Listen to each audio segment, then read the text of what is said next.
La corruption était quand même limitée, d'une part, et puis elle était téléguidée. Hein. On savait à quoi servait l'argent. Oui, à quoi servait cet argent. Les choses ont. La corruption a évolué d'une manière astronomique avec l'arrivée de Chadli Benjedid au pouvoir.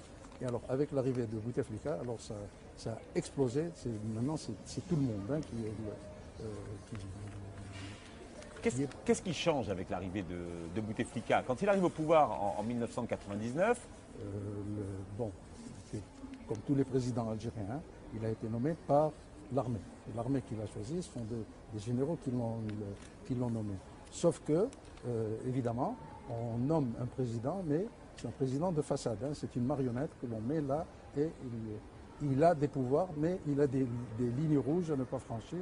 Et donc, alors pour bien lui faire comprendre ça, parce que lui pensait probablement être plus malin qu'eux, en disant moi je suis un ancien ministre des Affaires étrangères, moi j'ai connu Kissinger, j'ai connu enfin, beaucoup et donc je vais les avoir à la longue ces gens-là. Donc, mais eux, alors pour le mettre en position de faiblesse d'emblée, ils se sont arrangés pour que les autres candidats à l'élection se retirent la veille du scrutin, donc ils se retrouvaient élus, mais mal élus. Et donc, à ce moment-là, c'était déjà le premier clash, si vous voulez. C'est à partir de là qu'a démarré un peu cette lutte de clans. Et je dis, bon, maintenant, pour pouvoir s'affirmer vis-à-vis de ces gens-là, il avait certes officiellement le soutien du peuple algérien, mais un soutien qui avait été bien entaché d'irrégularité. Et puis, bon, comme on dit en Algérie, les Algériens votent, mais l'étranger élit le président. Donc, il lui fallait des soutiens étrangers. Et le soutien, quel meilleur soutien pouvait-il avoir que celui du président des États-Unis? Donc, ce qui fait que d'emblée, il a commencé à pencher vers les Américains pour essayer d'avoir le soutien de George Bush. Hein, Alors, il va chercher un vieil ami, Chakib Khalil, qui est un ami d'enfance, hein, ils se connaissent d'où? Vieil ami, Chakib Khalil, qui est un ami d'enfance, hein, ils se connaissent d'où? Ils se connaissent déjà depuis Oujda, depuis qu'ils étaient jeunes. Hein. Ils ont été à l'école ensemble, ils sont nés tous les deux à Oujda, ils ont grandi là-bas. Bouteflika vivait chez Khalil, chez lui à la maison, parce que au sein de la famille de Bouteflika, le père de Bouteflika était marié à 2 femmes. Et donc il y avait une atmosphère pas très bonne au sein de la famille, tant et si bien que Bouteflika était pratiquement toute la journée chez son ami Khalil. Ils mangeaient chez lui, ils dormaient chez lui, ils allaient à l'école ensemble, ils jouaient ensemble. Bon, ils ont grandi ensemble. Hein, et ensuite, en 1956-57, bon, ils se sont séparés.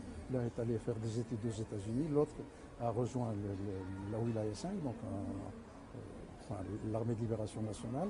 Et bon, les liens sont restés, hein, des liens de 20 ans ou plus. Et donc, il est allé chercher son ami le jour où il a été nommé. Un ami que vous connaissez bien, puisque vous l'avez croisé à la Sonatrach en 73. Oui, bien sûr. Bien sûr, oui.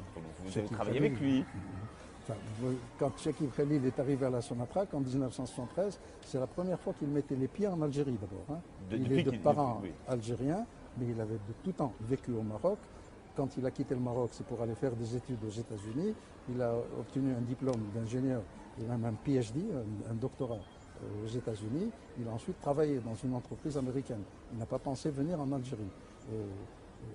Nous sommes allés le chercher hein, aux États-Unis. Au cours d'une mission, un des premiers ingénieurs également de la Sonatrach, qui lui-même avait fait ses études aux États-Unis, qui le connaissait, qui l'a vu et qui lui a dit pourquoi tu ne viens pas nous rejoindre toi aussi à la Sonatrach. Bon, c'est comme ça qu'il est venu donc en 1973. Et je trouve qu'à ce moment-là, moi j'étais déjà directeur de la production et c'est moi qui l'ai accueilli au sein de la direction de production. Hein, Bon, alors en tout cas, c'est pas vous qui l'accueillez en 1999, mais c'est le président Bouteflika qui va le chercher. Il travaille aux États-Unis. Chakib Khalil, vous racontez dans votre livre, traîne un peu les pieds pour venir. Hein. Il y met une condition financière. Chakib Khalil a passé donc entre 73 et 79, grosso modo, jusqu'à la mort de Boumediene. Il y met une condition financière. Chakib Khalil a passé donc entre 73 et 79, grosso modo, jusqu'à la mort de Boumediene. Il est resté en Algérie, il est reparti à nouveau aux États-Unis à ce moment-là. Et là, il a été à la Banque mondiale, il a obtenu donc un poste à la Banque mondiale. Il y est resté encore une vingtaine d'années, donc jusqu'en 1999, et c'est lors de l'Assemblée générale des Nations Unies d'octobre 1979 que M. Bouteflika est allé à New York pour participer à cette réunion. Et comme il était en train de constituer son équipe, il devait avoir déjà en tête, bien entendu, qu'il prendrait Khalil, son copain. Il l'a rencontré à cette occasion-là et il lui a proposé donc de le prendre. La condition financière qu'a posée Khalil, c'est qu'il était sur le point, je pense, de terminer son mandat à la Banque mondiale, ou en fait, tout au moins, s'il quittait la Banque mondiale à ce moment-là, sa retraite aurait été amputée d'un certain nombre de points, ou enfin, il aurait eu une perte financière, mettons, sur sa retraite. Et il a exigé de Bouteflika, il dit, bon, d'accord, je veux bien venir, mais à condition que tu prennes la différence. La différence, que j'y perde pas d'un point de vue financier. Voilà. Vous racontez dans votre livre que finalement, Chekib Khalil est celui qui a failli vendre les pétroles algériens aux Américains. Ah oui, ça, incontestablement. Ce Chekib Khalil est arrivé pour moi, et pas uniquement pour moi, il y a énormément de gens en Algérie qui le pensent, au sein du pouvoir lui-même. C'est-à-dire, on arrivait à une privatisation. Non, que Chekib Khalil était envoyé par les Américains pour transférer le secteur pétrolier algérien aux Américains. L'homme de Bush. Ah oui, ça c'était la mission dont il était chargé. Ça, les gens sont convaincus, personnellement j'en suis convaincu. Et donc il a tout fait pour aboutir à cela. Et il a donc créé cette loi en 2001, tout de suite dès son arrivée, en parallèle avec une nouvelle loi qui venait d'être mise en place aux États-Unis. Et la loi algérienne n'est qu'une, comment dirais-je, voilà. Donc Benflis avait bloqué cette loi, il ne voulait pas la présenter à l'Assemblée nationale. L'UGTA avait lancé un mot d'ordre de grève illimité pour s'opposer à cette loi. Et c'est grâce à cette grève qui a démarré, il y a eu 48 heures de grève, et elle devait durer en principe jusqu'à ce que la loi soit retirée. Et à ce moment-là, Bouteflika a décidé de geler la loi. Il faut dire que ça se passait, c'était en 2003. C'était un an avant la réélection, donc avant le scrutin. Et là, il savait que, oui, par ailleurs, il y avait également des services secrets qui étaient contre. Et entre autres, ils m'ont fait savoir par plusieurs canaux qu'ils étaient contre cette loi. Et donc, s'il avait les services secrets contre lui et les syndicalistes contre lui, il n'avait aucune chance d'être réélu. D'où son désir de geler la loi.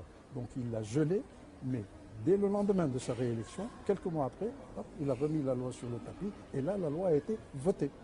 Il est passé à l'Assemblée nationale et elle a été donc adoptée. Mais à ce moment-là, il a bloqué les décrets d'application qu'il n'a pas signés. Et là, on revient à la lutte de clans parce que la loi, entre-temps, les choses avaient évolué à travers le monde. Or, Chavez n'a rien à voir avec tout ça. Pour le moment, Chavez n'a rien à voir. C'est d'abord la lutte de clans qui a fait que la loi est restée un peu en suspens. Mais il pensait la mettre en application. Il pensait signer le décret d'application. Et l'intervention de Chavez a été décisive. Donc lui, alors en 2006, au cours d'une rencontre à Alger, il a carrément fait comprendre, parce que si cette loi avait été adoptée par l'Algérie, c'était, vous savez, c'est les dominos. Ensuite, c'est tous les pays producteurs de l'OPEP qui seraient passés également au même système. Parmi ces pays-là, il y en avait certainement qui n'attendaient que quelqu'un fasse le premier pas pour qu'ils en fassent autant, et d'autres qui peut-être tout simplement auraient eu peur de représailles de la part des Américains ou autres et qui auraient adopté la même loi. Donc c'était la fin de l'OPEP. Ce n'était pas uniquement l'accaparement des ressources pétrolières algériennes, mais l'ensemble des ressources pétrolières des pays de l'OPEP. L'accaparement des ressources pétrolières algériennes, mais l'ensemble des ressources pétrolières des pays de l'OPEP qui seraient passées entre les mains des Américains. Et c'est là où l'intervention de Chavez a été décisive. Il dit, voilà où tu nous mènes, avec ta loi, voilà où on va. Et là, il l'a retiré complètement. Alors j'aimerais qu'on revienne sur un secret de Polichinelle, c'est les bases américaines à Tamanrasset, en tout cas les bases américaines en Algérie. L'hebdomadaire Le Canard enchaîné révélait il y a quelques jours ce que vous révélez dans votre livre, et ce qui se murmure dans la presse algérienne depuis des années, c'est la présence sur le sol algérien de bases militaires. Donc, vous vous dites, hein, dans votre livre, une base militaire existe à Tamanrasset. Elle est découverte au moment d'une affaire, d'ailleurs, que vous révélez également dans votre livre. Cette base militaire de Tamanrasset, à quoi sert-elle? Bah, c'est une base militaire, donc elle sert à des besoins militaires. Depuis quand elle est là? À quoi sert-elle? Alors, l'histoire de cette base tient à remonte à la date, au moment auquel les Américains ont commencé à s'intéresser au Sahel. Le déclencheur, ça a été la découverte de pétrole au Tchad. Au moment auquel les Américains ont commencé à s'intéresser au Sahel. Le déclencheur, ça a été la découverte de pétrole au Tchad. Et là, ce sont des compagnies américaines qui ont commencé à exploiter ce pétrole.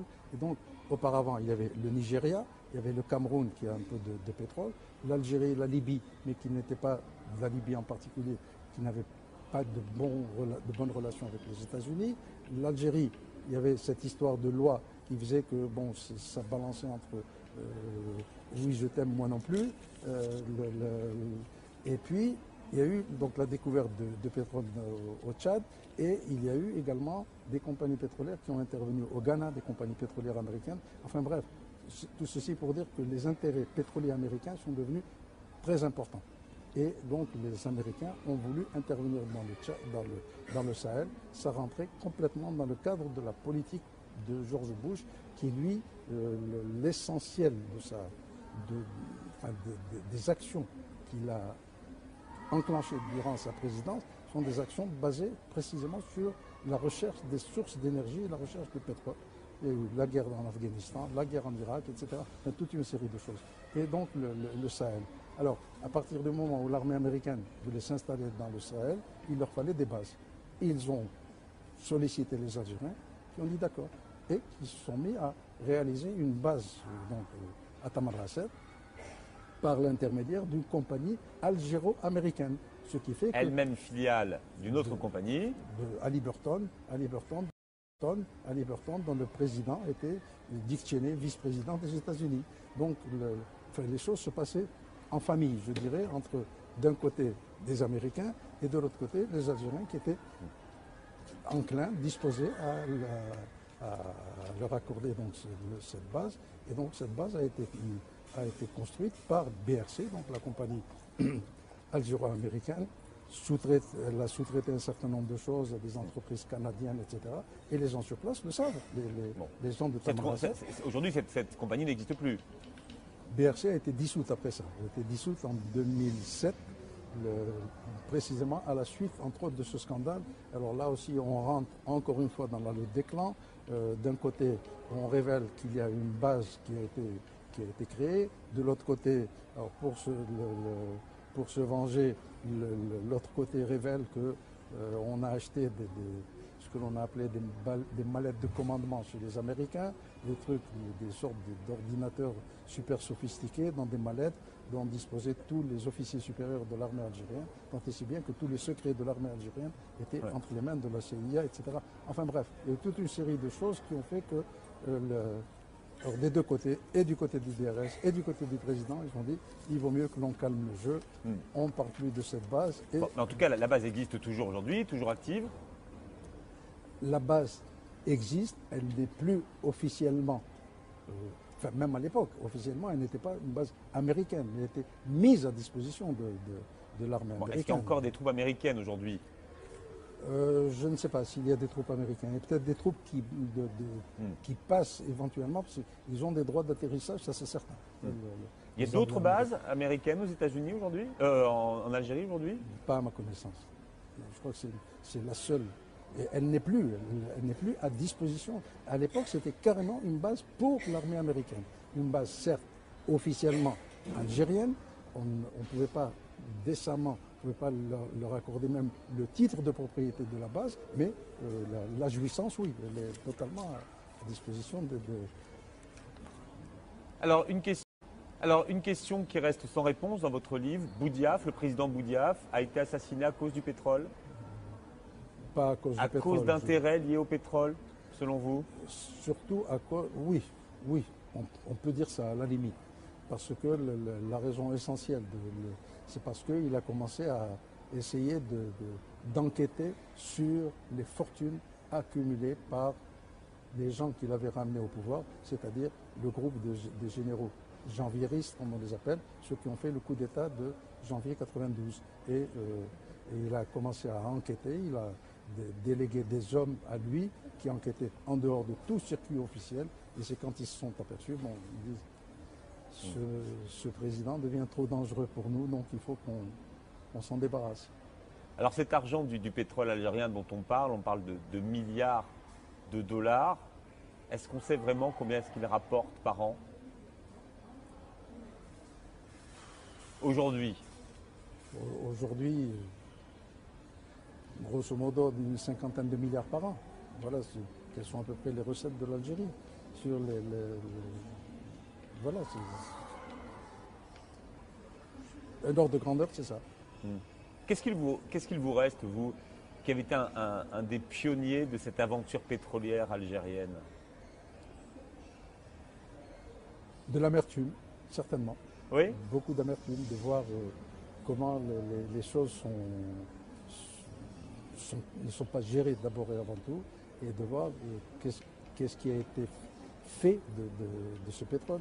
Le pétrole qui était destiné à faire le bonheur de tout un peuple, ben, au contraire, il a fait le malheur de ce peuple. Et ce sont les dirigeants qui ont fait ça. Hein. La guerre civile en Algérie aujourd'hui en est une des conséquences également. Hein. Et alors, vous, après 75, vous n'avez plus jamais retravaillé dans le pétrole en Algérie? En Algérie, non. Pourquoi? Parce que vous avez quitté la Sonatrach parce que vous avez décidé de le faire, hein, en fait. Je suis parti de la Sonatrach, bon, ça c'est des affaires mais c'est important. Importantes, oui, si l'on veut. Bon, je n'étais pas d'accord sur un certain nombre de choses, sur la manière dont les choses s'étaient gérées. Bon, mais néanmoins, bon, je suis parti officiellement, dépêché par le gouvernement algérien, nommé donc à Koweït, en tant que conseiller technique du secrétaire général de l'OPAEP.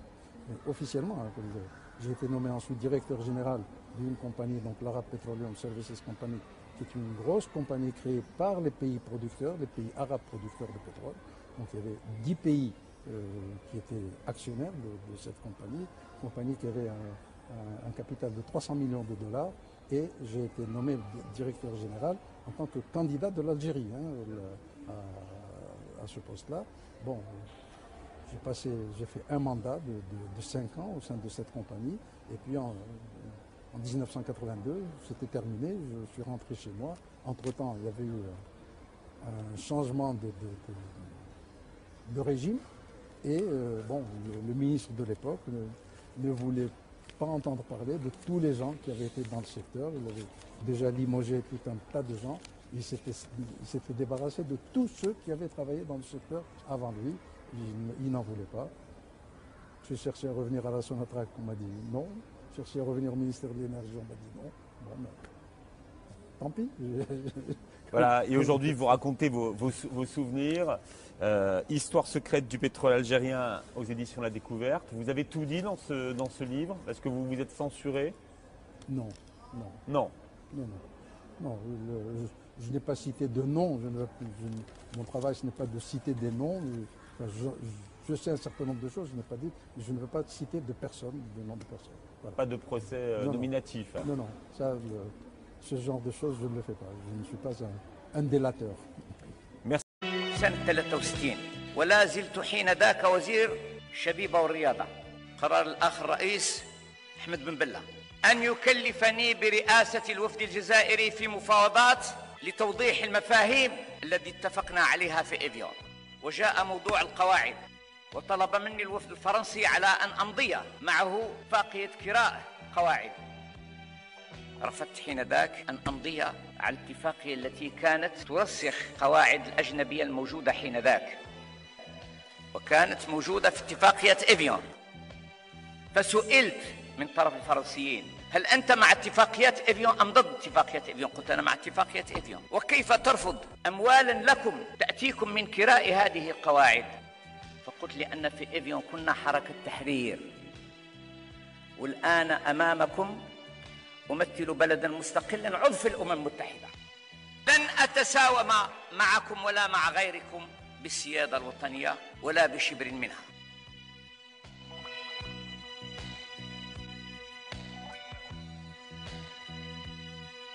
سنة 66 كلفني الرئيس بومدين بمفاوضة أخرى تتعلق بالمديونية الجزائرية بالنسبة للاستعمار الفرنسي، وقدمت لي فاتورة حين ذاك 380 مليار. معناه كان مطلوب مني أن نمضي على استعمار جديد ل3 قرون أخرى. والذين يذكرون ما حصل في مايو 66 يعرفون أنني ضربت الباب ودخلت إلى الجزائر يوم 1 مايو 66. Du côté français déjà. Il faut dire que la France, à ce moment-là, importait 100% de sa consommation en pétrole de l'étranger. Et donc, avec la découverte de ce pétrole français, donc, on devenait, la France était de moins en moins dépendante, mettons, de l'étranger. En 1962, il n'y avait plus que 80% des besoins de la France en pétrole qui étaient importés. Donc, en 1956, quand on a découvert le pétrole, on s'est dit il faut essayer de garder le Sahara. Si on peut garder l'Algérie dans sa totalité française, ce serait parfait. Sinon, on se contentera du Sahara. On se contentera du Sahara. Alors comment est-ce qu'on fait pour garder le Sahara? Là, on a créé une structure que l'on a appelée l'OCRS, donc l'Organisation commune des régions sahariennes, qui est un organisme qui dépendait d'un ministère du Sahara, qui a été créé spécialement en 1956, du temps d'un gouvernement socialiste de M. Guy Mollet. Et donc, cet organisme avait pour mission de développer donc, la recherche pétrolière au Sahara, mais en même temps, on voulait faire du Sahara une entité distincte. Alors, les pays riverains avaient commencé à obtenir leur indépendance, le Niger, le Mali, etc. Bon, l'Algérie est venue beaucoup plus tard, précisément à cause de ce pétrole. Et on a essayé avec ces pays-là et avec une Algérie qui aurait pu être indépendante, mais une Algérie distincte du Sahara, donc exploiter plus ou moins en commun. Et tant et si bien que l'on a même passé une loi qui a changé le statut juridique du Sahara. Le Sahara, qui était jusqu'en 1956, juridiquement avait le statut de zone saharienne de l'Algérie, sont devenus les départements sahariens département français du Sahara. Enfin, on a modifié complètement la structure juridique et c'est avec ce tour de passe-passe que l'on a séparé l'Algérie du Sahara. On a ensuite créé donc on fait des lois pour qu'on avait droit de regard là-dessus. Alors vous révélez dans votre livre des côtés méconnus, des aspects de négociation entre les Algériens et les Américains, cette forme de diplomatie parallèle qui s'est développée sous Boumedienne. Et Boumedienne, pour négocier avec les Américains, fait appel à 2 hommes. Il y a eu la guerre des 6 jours. Et au lendemain de la guerre des 6 jours, l'Algérie a rompu ses relations diplomatiques avec les États-Unis. Et ces relations sont restées rompues jusqu'en 1974. Donc pendant 7 ans, il n'y avait pas de relations diplomatiques. Et par conséquent, officiellement, il n'y aurait pas dû y avoir, ou presque pas, de relations économiques non plus, ou autres avec les États-Unis. Néanmoins, Boumedienne voulait quand même créer et renforcer ces liens économiques avec les États-Unis, parce qu'il faut dire que dans le domaine pétrolier en particulier, jusque-là, il y avait juste un face-à-face algéro-français. Il n'y avait que les compagnies françaises et la Sonatrach. Et donc, du côté algérien, on était toujours en difficulté parce que, d'abord, parce que on n'avait pas il n'y avait pas le choix, il n'y avait pas un éventail plus grand de compagnies. Donc on a essayé d'attirer les compagnies américaines, mais les accords passés avec les Français limiter quand même le pouvoir de décision du côté algérien. Bon, si vous rajoutez à cela donc la rupture des relations diplomatiques, le seul moyen qui lui restait, c'était d'essayer d'établir des relations plus ou moins secrètes avec les États-Unis. C'est ce qu'il a fait et il a utilisé essentiellement un homme, son meilleur ami et son unique ami. Boumedienne n'a eu qu'un seul ami dans sa vie, c'est celui-là, qui s'appelle Messaoud Zeggar. Il a utilisé cet homme-là pour établir des Rachid relations Kaza avec lui. de son totem, qui lui avait sauvé la vie. Alors, Zeggar lui a sauvé la vie, effectivement. Il a caché à Casablanca, je crois, dans un appartement qu'il avait loué parce que, bon,